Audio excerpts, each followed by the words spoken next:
I pledge allegiance to the flag of the United States of America and to the republic for which it stands, one nation, under God, indivisible, with liberty and justice for all. Okay, welcome everyone.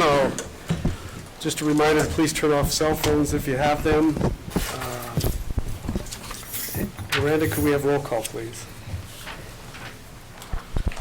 Mayor Bain? Here. Councilor Gatto? Here. Councilor Lundstrom? Here. Councilor Scalisi? Yes. Councilor Sherman? Here. Councilor Spradlin? Councilor Scalisi? I already. I'm here again.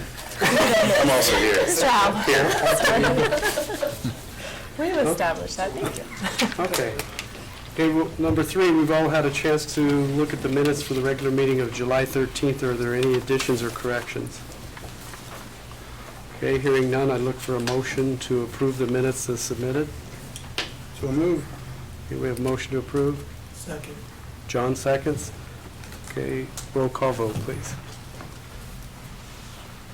Councilor Lundstrom? Yes. Councilor Sherman? Yes. Councilor Stroud? Yes. Councilor Scalisi? Yes. Councilor Gatto? Mayor Bain? Yes. Okay, moving on to visitors and delegations. We don't have any delegations. We'll move on to citizen comment. Citizens are invited to speak to council on any item that does not have a public hearing scheduled. There is a 5-minute time limit per person unless otherwise noted by the mayor. Please note that no formal action will be taken on an item that is not on the posted agenda due to the open meetings law provision. However, they may be placed on a future posted agenda if action is required. To better assist you with questions, please submit them in writing to the city clerk and someone from staff will respond. Is there anyone that would like to publicly comment tonight? Okay, moving on to number 5, management. First up, we have a public hearing for a Verizon wireless special use permit. Rick? Just going to bring all my documents just in case. You got a lot? I do. All right, so good evening, council. I'm here to introduce this. You should have gotten all the information in your packets to kind of review. This is an application that was formally passed in 2018, and so there's a gap where there's some corrections, and so they decided not to build, and now we're re-presenting the same thing. So I just want to go over a little bit about the past for those who are new here, so you kind of know what was going on, and then what the changes are, and then what we're asking for tonight. So Cellular Inc. Network Corp., doing business as Verizon Wireless, has resubmitted an application for a special use permit for a 65-foot total monopine. And this is a freestanding commercial mobile radio system cell tower and supporting equipment in the residential low density zone. The subject property is also known as the Brush Memorial Cemetery, which is at the 1323 Mill Street, Brush, Colorado. So Verizon Wireless was previously approved for a special use permit for an 80-foot monopine at the same location we just described. Before, I just wanted to draw your attention to the documents. So this was the resolution in your packet. It was resolution number 2018-12, and this went through the details in the packet of showing what was approved before. And I have the same thing that I'm doing right now is when Karen presented the same thing for you guys, and it was for an 80-foot tower. There were 10 conditions with that tower. It was the application must have a signed lease for use of the land prior to the beginning of construction, and that is just to kind of let you know as I'm going through it. We have the same thing. This was the land lease agreement, and there was a cost that was part of it that they were going to pay the city $18,000 annually, and that comes down to $1,500 a month. That's not changed. That's still the same. And they've added some amendments to that this time for the lease agreement, and I'll go through that in detail in just a minute. So that just lets you know where that is. In the second condition, in the event, this is the formal beforehand, this is what was committed before in 2018. In the event that the construction of the facility is not complete within 12 months of this issuance of the permit, the approvals granted in this permit will be deemed repealed. The matter does not need to be reappear before the council for such repeal to be effective. It was repealed because it was not built in a year. And so that's why we're coming back, because it's changed. Number 3 condition, a copy of the final FAA determination must be submitted to the city before a building permit is issued. That's always normal. We don't let any authorization without a permit, so that's nothing new. Number 4, maximum allowed height of the tower is 80 feet, excluding the lightning rod. Number 5, construction plans must be prepared by a Colorado licensed engineer and must demonstrate compliance with the state minimum standards for this type of structure. Number 6, any equipment building must be painted neutral color approved by the city, which blends with the surrounding area. Number 7, signage is limited to a 4-foot sign attached to either the fence or the ground equipment. Number 8, the security fence will be locked. A Knox box for emergency access must be installed on site as required by the fire department. Number 9, notice of the sale of or exchange or the operation company must be provided by the city. And number 10, C.R.S. facilities which are abandoned by disconnection of power services equipment, removal or loss of lease for greater than 6 months shall be removed by the C.R.S. facility owner within 30 days of the expiration of such time limit. So just to catch you up now where we are, consistent with the requirements of the city land use code, notice of this land use application was submitted in the Brush News Tribune on Wednesday, July 1st. That's a change that I, in haste, was presenting this, and I didn't catch that, even though our review didn't catch it, but I amended it here.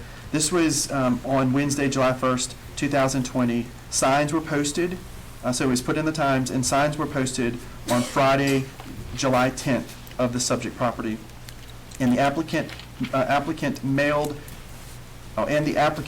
notices to owners of the real property that is located within 300 feet of the subject property. So all that was done according to our land use code. And so what they're proposing is a special use permit for the same thing that they've done before, except that before it was 80 feet. This time it's 60 feet plus the antenna of 5 feet, so 65 total. They're also going to be including 12 panel antennas, which are 8 feet in size. That's not additional height, that's just part of the monopine. The monopole structure will not require guy wires, and all cables will be located inside the monopine. Additional equipment includes 2 equipment cabinets to be located on the elevated platform within a 36 by 25 foot area along the 30 kW generator, and all of which will be surrounded by a 6-foot chain link fence.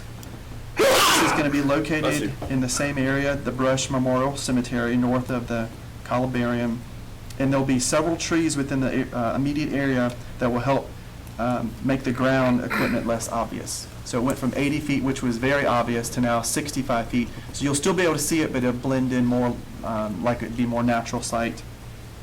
Verizon is also proposing the monopole will be disguised as a pine tree. Monopine is why we call it monopine. Attached to this report, what you got were photos and all the details, illustrations, and of what some of these things will look like.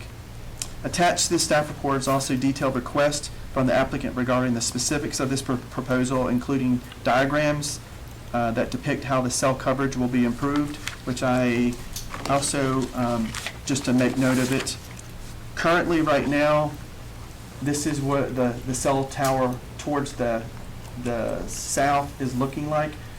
This is where it's going to look like adding the new tower, so it does significantly enhance our coverage for cell phone.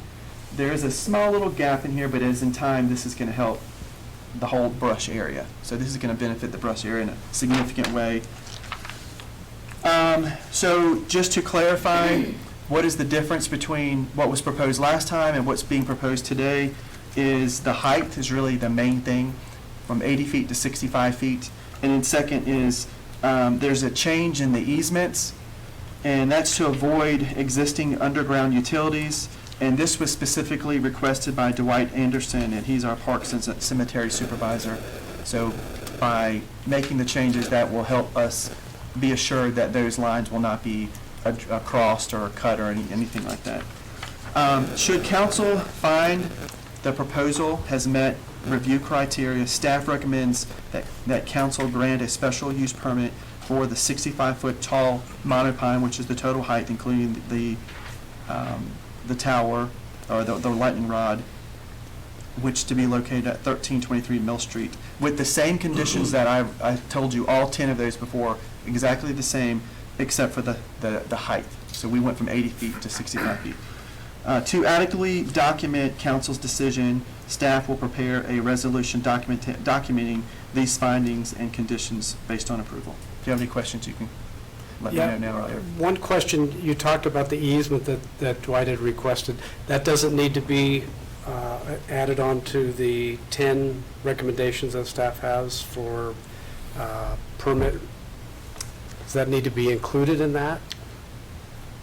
I don't think so, because in the first line it says applicant must have a signed lease for use of the land prior before. And that's beginning part of the construction. leasing. And that's part of the lease, the Okay. signed lease. Okay. Yes. What happens to that money, that $18,000, if they decide not to build it again, in case that happens, like the first time due? Well, I'll read what it says in the original ordinance. It says, an ordinance approving that certain lease between the City of Brush, Colorado and County Cellular, Inc., doing business as Verizon Wireless, dated, this is the original one, June 25th, 2018, for an initial term of 5 years with up to 3 additional 5-year terms for the area of approximately 900 feet, which is the same thing they're doing this time, for the initial base rent of $18,000 annually. So it's 5 years plus an additional 3 5-year terms too, is what that covers. I believe it doesn't go into effect, that 18,000, until they do have it constructed. Okay. So, Yeah. that's the way it's read. Is that still the best location? I mean, We had looked at a few different options at the time, and the first one, we had some public concern about it, so we moved to a second location. We were kind of comparing the golf course area to the cemetery area, and I can't remember if it was council or this ended up being one of the best locations, kind of tucked away by those other pine trees. Yeah, the first location I think that Verizon looked at was over by the skate park, and there was a lot of public opposition to putting it near a park there, I think. Any other questions for staff? why the, well, I guess I can ask. Of course. Well, Because you don't I'll get a give you an chance to talk opportunity here after with it, yeah. staff is done to have the applicant speak. Yeah. Okay. Okay. Anything else?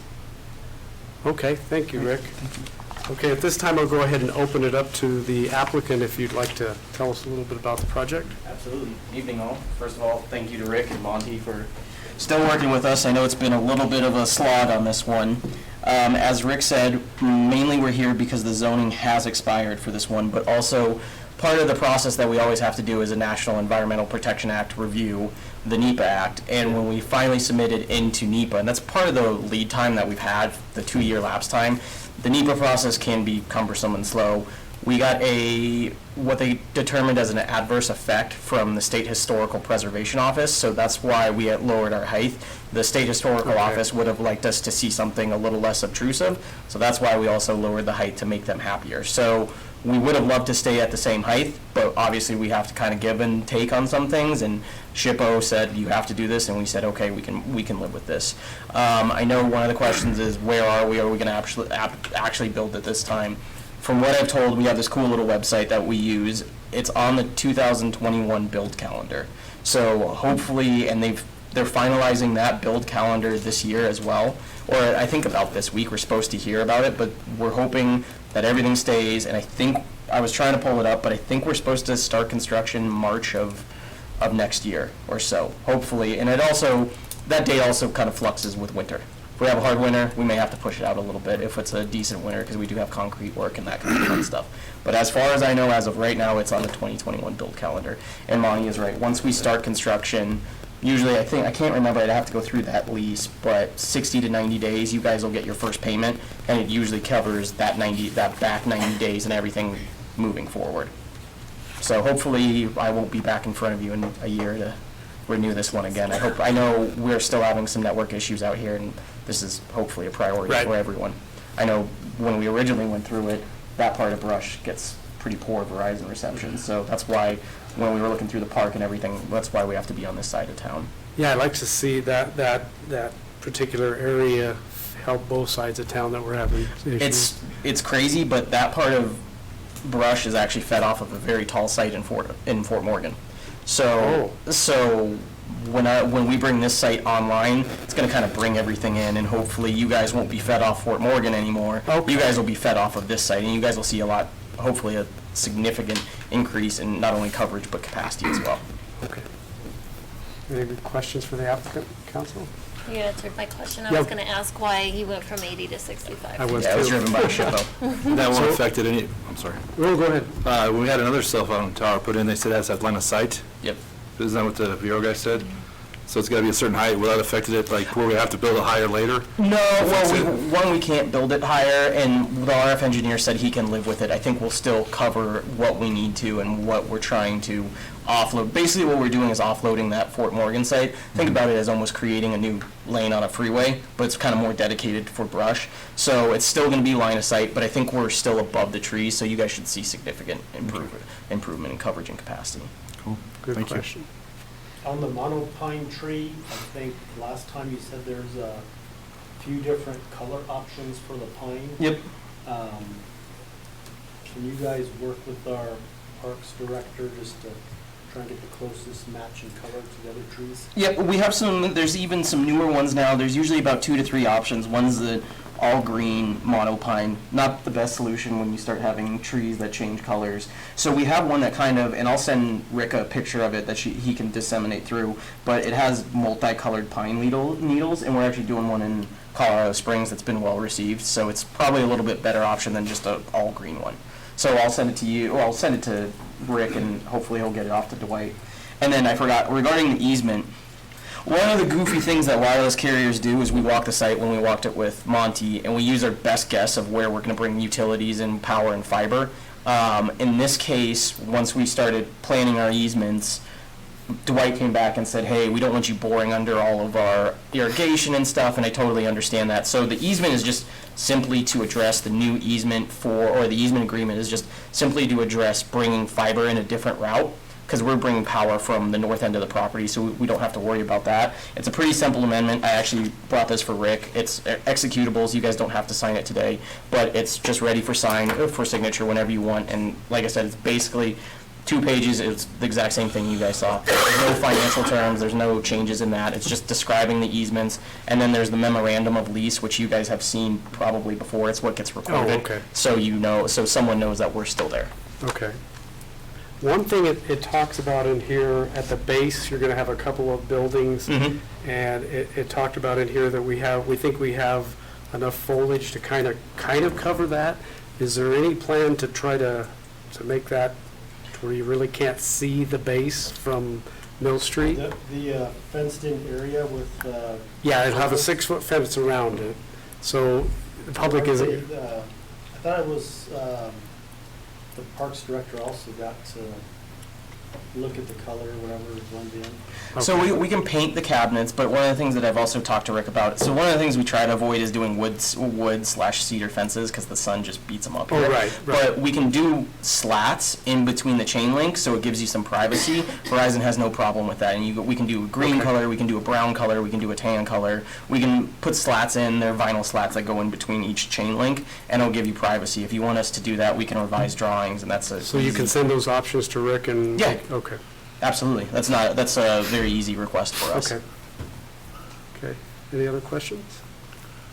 John? Will this have any interference or any kind of judgment for the present system, for those of us that are using the present system? As in interference on other carriers, like if you're a Viero carrier or a customer and Verizon builds their site. Yeah. Verizon operates in what they call their frequency. It's their spectrum, so they have to maintain. Think about it again as a lane of freeway. So Verizon has to maintain those freeway lanes, and that's how they get their signal. Their phone communicates on just this frequency. Their network uses a certain frequency. Viero uses their certain frequency. As you can imagine, Verizon has in Denver or other major metropolitan areas, we have cell sites on top of the same roof as T-Mobile, AT&T, Okay. what was Sprint. So There's no problem No. with the, No, there's no interference from each carrier, and if there is, FCC mandates that we have to fix it very quickly. So Verizon, you guys probably, Viero customers probably wouldn't even know before Verizon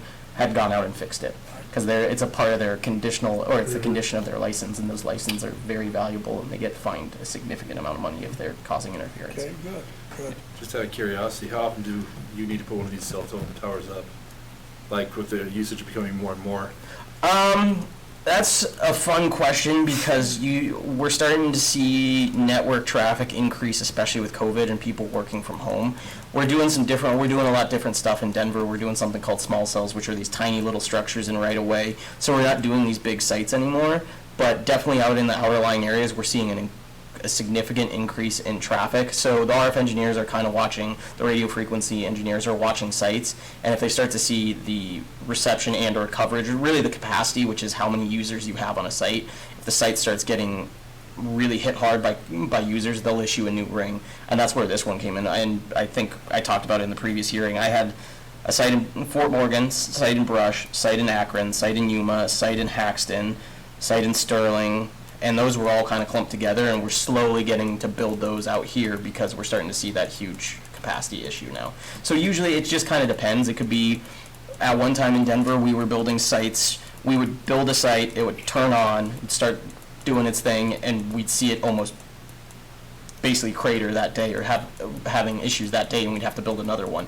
Sometimes it just depends, and I think COVID and everything else is throwing wireless carriers for a little bit of loop because we're starting to see a lot more use on certain sites, and in commercial or office parks, we're seeing less traffic. So it's kind of, it's a science, but it's also an art at the same time. Any other questions? All right, thank you very much. Thank you all. Okay, at this time, I'll go ahead and open it up for public comment. Is there any public comment on this issue? Okay. Okay, so I'll go ahead and close the public hearing, and I'll go ahead and turn this over to council for a motion on the Verizon Wireless Special Use Permit. I'll move we approve the Verizon Wireless Special Use Permit. Okay, the motion include the 10 conditions that staff Yes. recommends? Yep, with those 10 conditions. Okay. Okay, so we have a motion to approve the special use permit with the 10 conditions staff recommends. Do we have a second? Second. Okay, Kevin seconds. Any further discussion? Miranda, roll call vote, please. Counselor Gatto? Yes. Counselor Lundstrom? Yes. Counselor Scalise? Yes. Counselor Sherman? Yes. Counselor Stroud? Yes. Mayor Bain? Yes. Okay, motion is approved. Moving on to 5B, resolution number 2020-7, purchase of real property. I've got Rick and Monty both on this one. If you want to do this one. Well, I already talked to Dan, so I'll defer to Dan. Oh, okay, Dan? Thank you, Mayor and members of council. What you have before you is a resolution approving a purchase of real property and then authorizing the mayor or his designee to enter into and execute the related contracts. As you're aware, Monty and Rick did a great job of negotiating. One of the conditions of securing title insurance is that they need assurance that you guys approved the purchase of this property, so we need to be on minutes and state the property's address, which is 304 Clayton Street, and authorize, like I said, the mayor to spend up to $95,000 to secure the property. Okay. All right, thank you, Dan. Do we have a motion on the resolution? I move to approve resolution number 2020-7 for the purchase of 304 Clayton Street. Okay, we have a motion to approve. We have a second. Second. I didn't hear. I'm sorry. Dan, Dan second. Any further discussion? Okay, roll call vote, please. Counselor Sherman? Yes.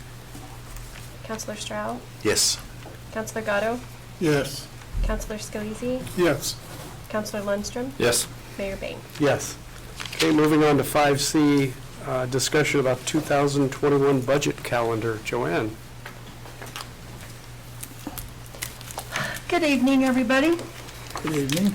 In your packets is the 2021 budget calendar, and just to kind of briefly go over that a little bit, for the new counselors on board, every year, council has to approve a budget calendar that staff has put before you. There are some significant dates on here. Staff has to submit a proposed budget to council by October the 15th, so you'll notice on this calendar, we've got it October the 12th, because that's our council meeting. It doesn't have to be a complete budget, doesn't have to be a final budget, it's just a budget that we give to you on that, by that date. The most important date on here right now for council would be our budget retreat dates. We do have 3 different ones of those listed.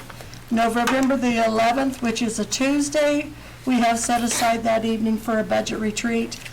Monty and I have had a little bit of discussion, since there's 4 new counselors on there, that we may take a little bit longer than that and may want to look at that Saturday. We have November the 12th as a second one in case we wouldn't get finished the first one, that we could come back on Wednesday night. And then we do have the alternate date of that Saturday, November the 14th, as a budget retreat. This budget does have to be approved by council and sent into the state and the county by December the 15th. So it is on our it is on our December 14th meeting at the regular city council to approve a budget. And then on Tuesday, Lorenda and I will get everything sent out to the state and the county. The county, it needs to be the mill levy that we need to assess. And it would go in effect January 1. And there's the other 2 dates that's on here that affects council is September 21st is that first public work session where the department heads comes to council and presents their significant department line items with changes. The second date is October 22nd, which that's the date that department heads come and submit their requests for capital projects. That's my story. Any questions? I was just wondering if we have any flexibility with the first date being Veterans Day?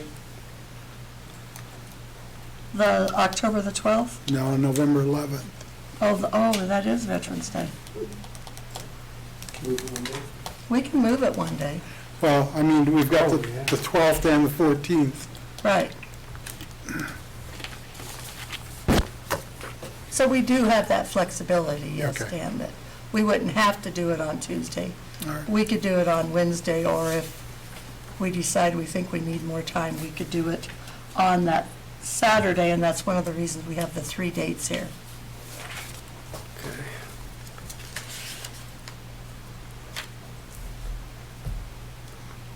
Any other questions about the schedule? Okay, I would look for a motion on the 2021 budget calendar. I move we approve the 2021 budget calendar. Okay, we have a motion from Larry to approve. And a second. I'll second. Further discussion? Do we need to make a note that on the November 11th date? Yeah, I would prefer also that we hold Veterans Day open and move to those other 2 days if nobody has any objection. Okay, so let's see. You had the original motion. Okay. Would you like to amend that motion to include? To amend to include the new dates of November 12th and 14th? Okay, so taking November 11th out, right? And moving to Taking out- 12th, oh, wait, November 12th is Veterans Day, Dan? No, 11th. 11th, okay. So moving to the 12th and the 14th are our Gotcha. options? Yep. Okay. Okay, so we have a motion on the floor to approve the budget calendar with a change, taking out November 11th and inserting November 12th and 14th for budget retreat. We have a second. Second. Second, yeah. Dana seconds. Any further discussion? Roll call vote, please. Counselor Gatto? Yes. Counselor Stroud? Yes. Counselor Scalisi? Yes. Counselor Sherman? Yes. Counselor Lundstrom? Yes. Mayor Bain? Yes. Okay, moving on to 5D, Morgan County Intergovernmental Agreement for placement of election ballot box at Rush City Hall. Monty? Okay, this IGA is between the city of Brush and Morgan County. A little background on it is about 6 months ago, the county clerk asked if there was a possibility of locating a ballot box out front part of City Hall. It would be located right next to where our current our drop-off box for our utilities is. And also there's a little marquee there for posting our council meetings. And so we looked at it, felt it was, especially with the COVID and all that, and giving people other ways of voting, be a good idea.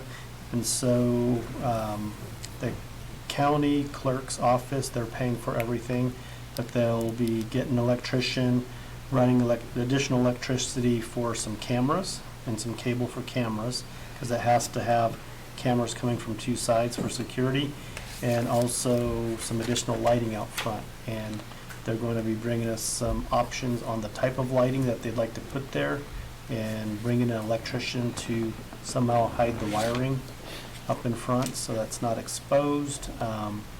And also there will be some training for Loranda, so in case that she needs to secure what's in the ballot box, she'll get some training. And so we think it's a good way to allow people to vote here locally and help out the county clerk's office. So we think it's good for the county, the city, and we hope that council approves that. And that was also, we can use it for special elections if we have a need If we to? had a special election that didn't conflict with anything of the counties. Okay.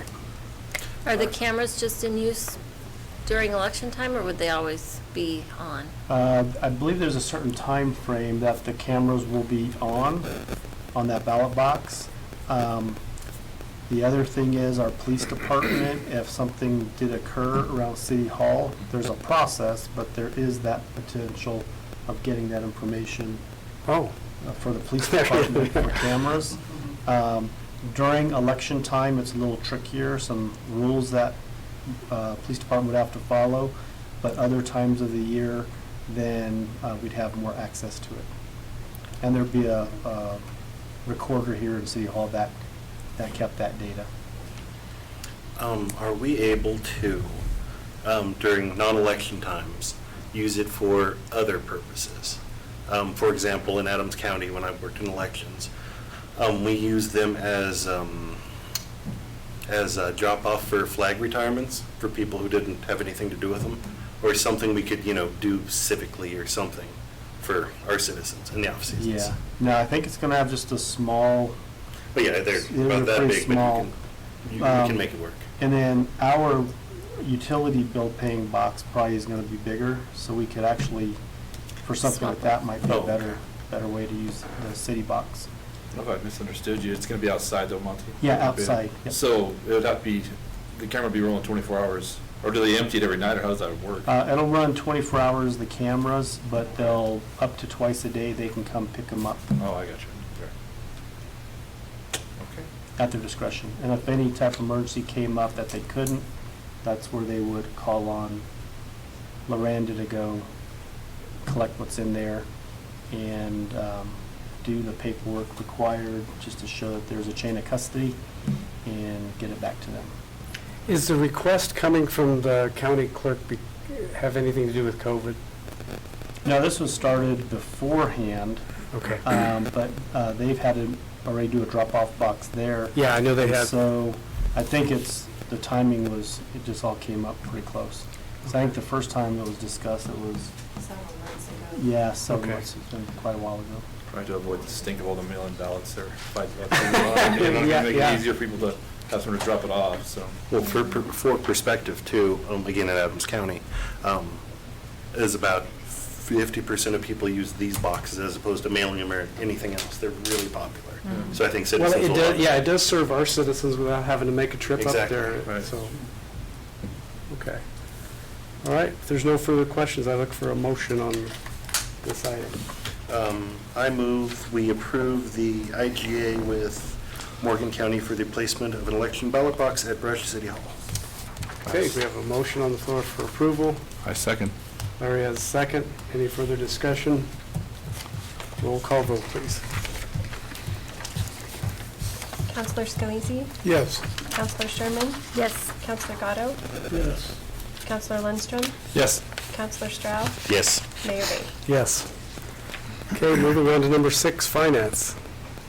I move we approve disbursements and payroll from July 14th to July 23rd, 2020, in the amount of $385,743.87. Okay, we have a motion to approve. Second. Dan seconds. Discussion. Roll call vote, please. Counselor Lundstrom? Yes. Counselor Gatto? Yes. Counselor Stroud? Yes. Counselor Sherman? Yes. Counselor Scalisi? Yes. Mayor Bay? Yes. Okay, moving on to number 7, the staff reports. Rick Karoglian, Assistant Administrator.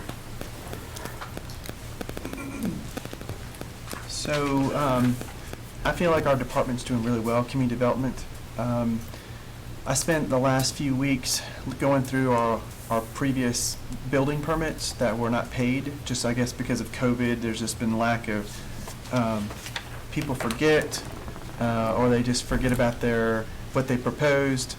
The thing that I just wanted to just give you an update on, I've been very encouraged. Probably 98% I got in touch with, and they have responded in a favorable way. Even a lot of them have already been paid. So even like today, we had about $30,000 come in from those building permits. So also just making sure that people knew that now that we're back to more normalcy, that we were allowing at the time, where the city department was allowing people to go ahead and start projects, but we put an end to that. No more starting projects without completely paying for permits. So all that was done well, and so anyways, the department's doing well. We're very excited, and that's where we go. All right, thank you, Rick. Chief of Police, Derek. Good evening. I have a very brief update on the weather sirens, and that's it. We have 2 sirens completely up and running, fully functional. The other 2 are waiting on a state electrical inspection at Excel Energy to run power to the last one. No idea when Excel will get to that. Also, probably in the next week, interfacing with the weather siren is a cell phone notification system. That's part of the whole package. So when the siren goes off, it sends out a cell phone notification, public service warning, whatever you want to call it, to every cell phone within the paradigm that we define. Should also hopefully send it out through TV and radio. That part I'm not sure when we'll be up and running, but that's where we're at. Is that, Chief, is that every cell phone, is that something people have to sign up for, or does it automatically? It's automatic. Oh, that's great. So if your phone is within that paradigm, that area, Okay. you'll get the alert. Oh, great. It's kind of like the abduction, like when a Yes. kid... Yes. It's kind of scary they could do that. Exact same system. All right. Hey, Chief, any movement on your open positions? I have 2 people that we offer jobs to. We're sending them to the academy. The third one, nothing. So, Well, that's good. All right. Thank you, Chief. Thank you. Let's see, Dale's not here. Lance. Joanne, Joanne's Finance ready to Director. go. Yeah. I have a couple, 3 items this evening. First of all, we are now officially in the front office area, fully staffed again. We did hire Pam Manitz, and she came in on Saturday, and her and I worked together a while on Saturday. And then she was there today and made it through the whole day, and I'm hoping she stays. The other item I have is that our audit is in the process of being completed. Due to coronavirus and everything that's going on, not 100% sure that we're not going to have to do an extension. Kristen at Laura Zalbo is working on it as we speak, and we are trying hard to get it turned in by Friday, but I'm not 100% sure that is going to happen. Worst case scenario would be shortly, sometime next week probably, but we would ask for an extension if that did happen, and then Scott Zalbo, our auditor, will come one of the 2 council meetings in August and present to Finance Committee, but all of the council is more than welcome to come and listen to that presentation on that evening. And then the other item I wanted to let you know is that we did, we held off on the increases to utilities due to the COVID situation, but I am implementing the trash and the wastewater this month. So residential and the regular business will see a 45-cent increase on trash and a 90-cent increase on wastewater, so the total increase is $1.35.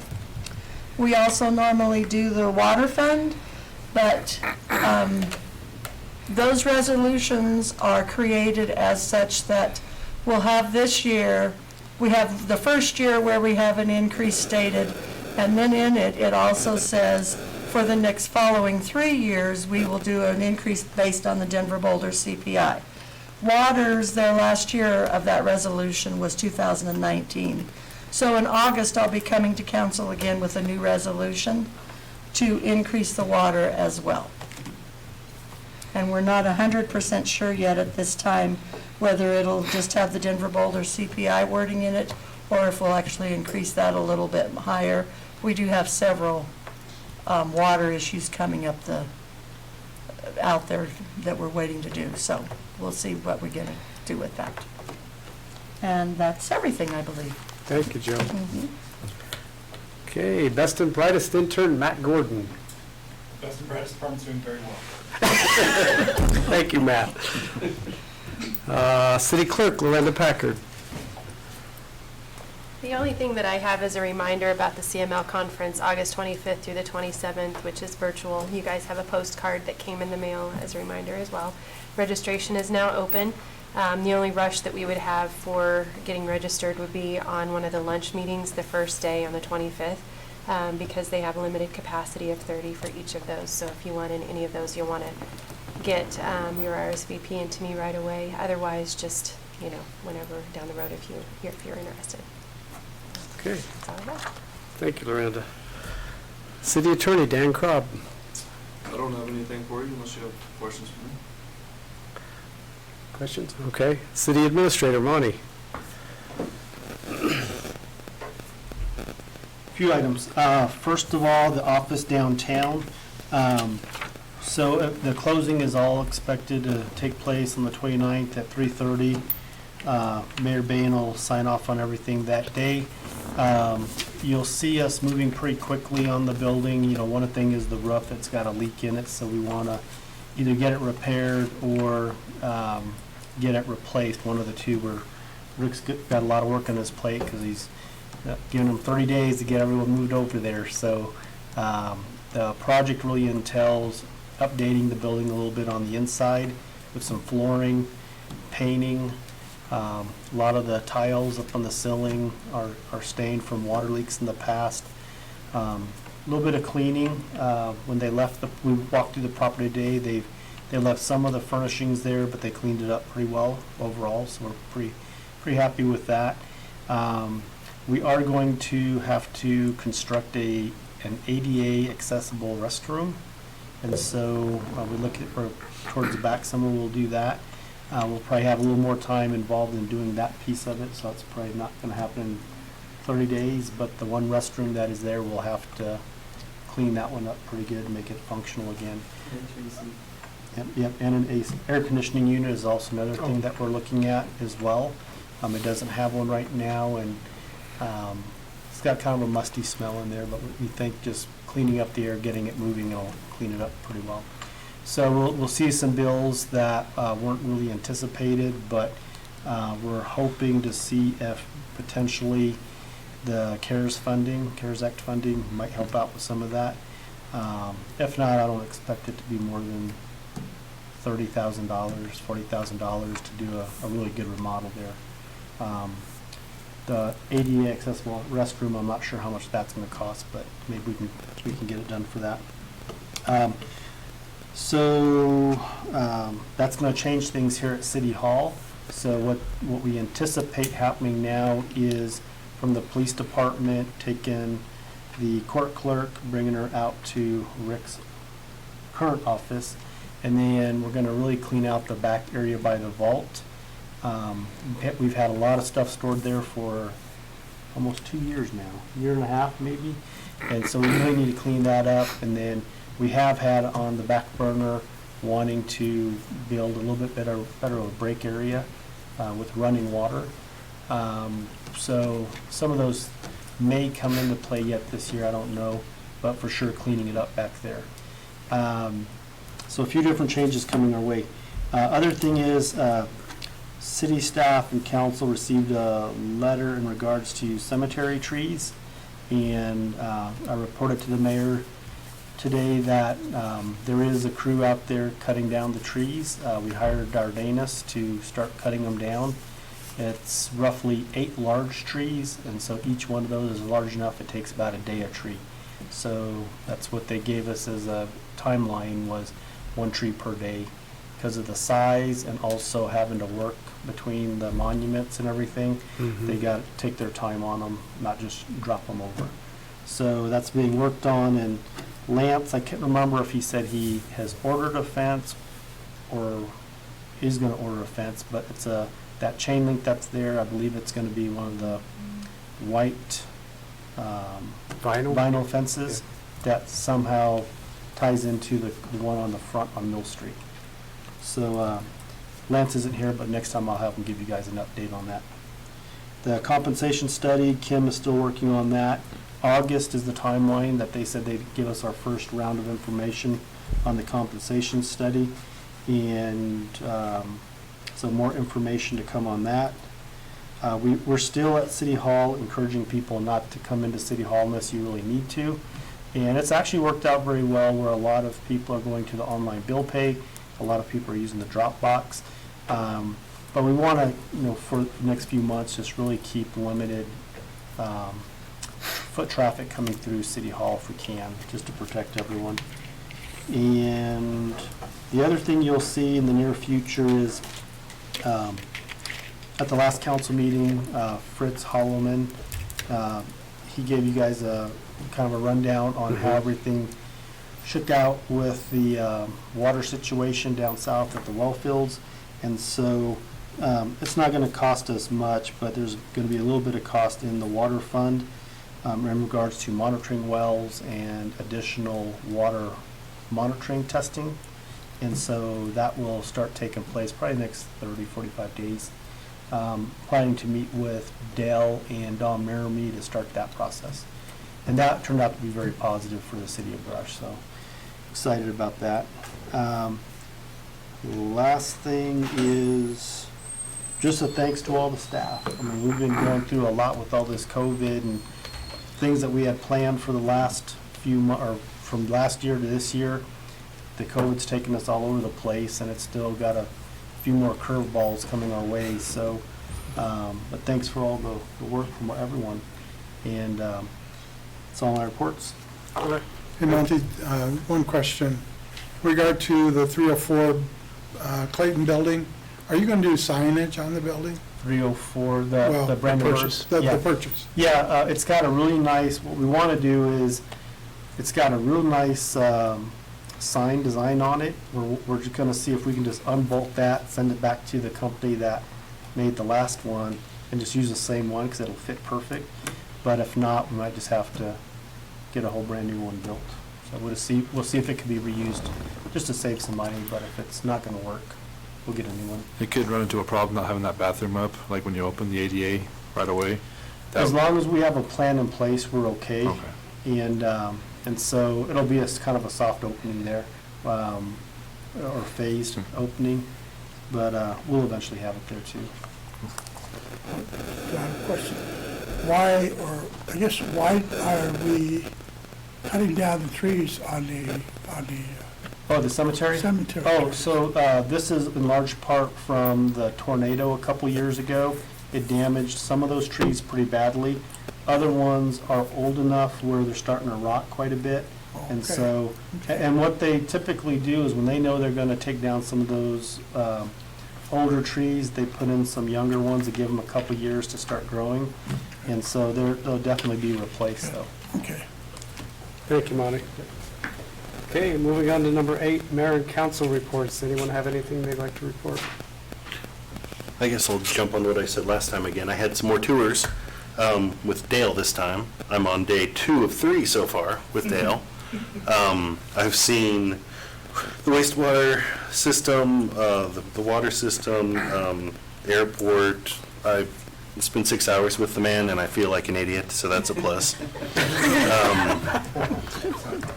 Yeah, he's like we literally had a lesson on water rights. It was amazing. So I've learned a ton of things I didn't even know existed. So that's been super helpful.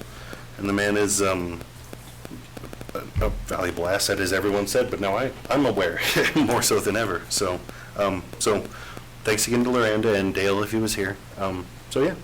All right. Thank you, Kevin. Anything else? Okay. Moving on to number 9, we have an executive session on here. We're getting good at these. C.R.S. 24-6-4024A for the purpose, acquisition, lease, transfer, or sale of any real, personal, or other property interest. C.R.S. 24-6-4024 subsection E, determining positions relative to matters that may be subject to negotiations, developing strategy for negotiations, and instructing the negotiators. The matter to be discussed is the purchase of water shares for the city of Rush use. So with that, I would ask for a motion so that we can adjourn into executive session. I move that we adjourn into executive session to take care of CRS 24-6-402 4A for the purchase, acquisition, lease, transfer, for sale of any real, personal, or other property interest. CRS 24-6-402 4E, determining positions relative to matters that may be subject to negotiations, developing strategy for negotiations, and instructing the negotiators. The matter to be discussed is the purchase of water shares for the city of Rush use.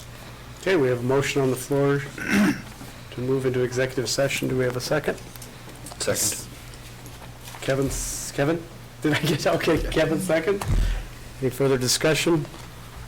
Miranda, roll call vote, please. Counselor Sherman? Yes. Counselor Gatto? Yes. Counselor Scalise? Yes. Counselor Stroud? Yes. Counselor Lundstrom? Yes. Mayor Bates? Yes. Okay, we will now move into executive session.